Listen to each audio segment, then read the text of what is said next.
Hello বন্ধুরা, তোমরা সবাই কেমন আছো? আমি খুব ভালো আছি। আর তোমাদের পুজো কেমন কাটলো অবশ্যই কমেন্ট করে জানিও। এই ভিডিওটা হচ্ছে দশমীর দিন বিকালবেলায়।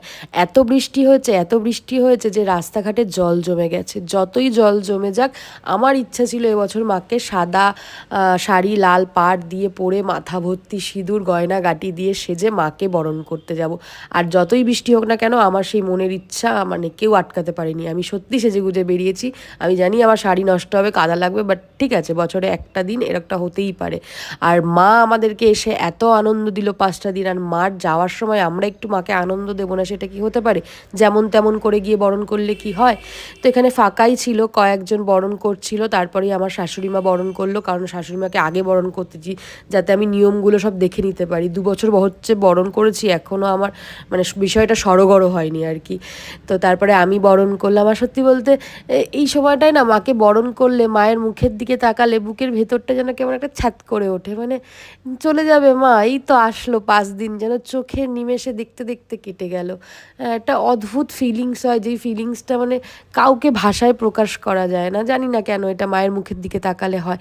দেখলে যেন মনে হয় কি মাও মানে খুব আর কি দুঃখ দুঃখ চোখ নিয়ে তাকিয়ে রয়েছে, মায়েরও যাওয়ার ইচ্ছে নেই। এটা কি তোমাদেরও হয়? অবশ্যই কমেন্ট করে জানিও।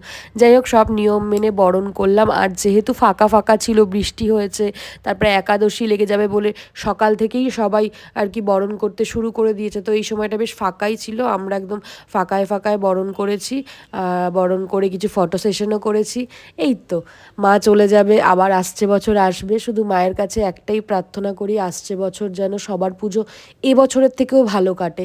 এবছর যেন পুজোটা ভালো কেটেছে, কিন্তু তবু মনের মধ্যে কোথাও যেন একটা কষ্ট, একটা বিষাদ লুকিয়েছিল। কি বাড়িতে বাবা মার শরীর খারাপ, এদিকে শ্বশুর শাশুড়ির শরীর খারাপ, এদিকে বাড়ির পোষ্যটা ভালো নেই, সব মিলিয়ে মিশিয়ে যেন সেই প্রাণ খোলা আনন্দটা করতে পারিনি।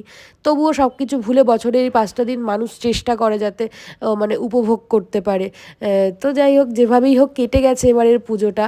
সামনের বারে পুজোটা যেন আরও ভালো কাটে, সবাই যেন খুব সুস্থ থাকে। যত বয়স্ক লোকজন রয়েছে, যার বাড়িতে মা বাবা রয়েছে, যাদের নিজেদের বাড়িতে পোষ্য রয়েছে, তাদের বাড়ির পোষ্যরা অসুস্থ থাকলে এই সময়, যে কোনো সময় মনের যে কী অবস্থা হয় সেটা আমি এবছর হাড়ে হাড়ে টের পেয়েছি। না পাচ্ছি কোথাও বেরোতে, না পাচ্ছি ঘরে থাকতে, না পাচ্ছি খেতে, না পাচ্ছি না খেয়ে থাকতে, মানে খুবই খারাপ অবস্থা ছিল।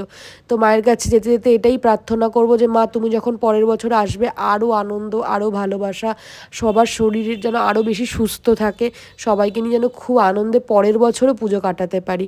তুমি এই দিকটাই দেখো, তাহলেই হবে। আর তুমি সাবধানে যেও, আসছে বছর আবার এসো। আর আমাদের সবার পক্ষ থেকে, আমার পুরো পরিবারের পক্ষ থেকে এবং আমাদের দুজনের পক্ষ থেকে তোমাদের সবাইকে শুভ বিজয়ার অনেক অনেক শুভেচ্ছা। সবাই খুব ভালো থেকো। টাটা।